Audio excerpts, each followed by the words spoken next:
Cyber അന്വേഷണം കൊണ്ടൊന്നും ഒരു കാര്യവുമില്ല. സിനിമയിൽ ഇതൊന്നും പുതിയ കാര്യമല്ല. ഒരിക്കൽ പേര് പോയാൽ പിന്നെ തിരിച്ചു പിടിക്കാൻ വലിയ പാടാ. പഴയ ചില ലേഡി സൂപ്പർ സ്റ്റാറുകൾ പോലും ഇങ്ങനെ ചില കുരുക്കുകളിൽ പോയി പെട്ടിട്ടുണ്ട്. പക്ഷെ അന്നിതൊന്നും ആരും അറിയില്ലായിരുന്നു. ഇപ്പൊ ഫോണിൽ തന്നെ ക്യാമറ, ചുറ്റും ഒളിക്യാമറകൾ. ഇതൊന്നും ഒളിക്കാൻ പറ്റില്ല. ഇന്നൊക്കെയാണ് ഞാനും കുടുങ്ങിയേനെ. അതിനിപ്പോ പ്രതിവാരം വന്നല്ലോ. മീറ്റു.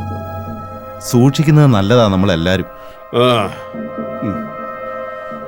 ഈ ആൻസി അനന്തൻ ആള് മിടുക്കിയാണല്ലേ? അവര് ഫാഷൻ ഡ്രസ്സുകൾ ഡിസൈൻ ചെയ്യുന്ന ആളാ. എല്ലാവർക്കും അറിയാം, ഫേമസാ. ഓ, ഇപ്പൊ അതിലും ഫേമസ് ആയല്ലോ. കരി മുഖത്ത് വീണാൽ പിന്നെ കഴുകിയിട്ടും കാര്യമില്ല. സിനിമയിൽ പേരുദോഷം വന്നാൽ പിന്നെ അത് മാറ്റിയെടുക്കാൻ വേണ്ടി ഫൈറ്റ് ചെയ്തിട്ടും കാര്യമില്ല.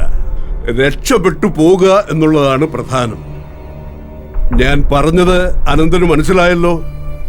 അനന്തന്റെ ഭാര്യയെ വെള്ളപൂശാൻ നടന്നാൽ സ്വയം നാറും.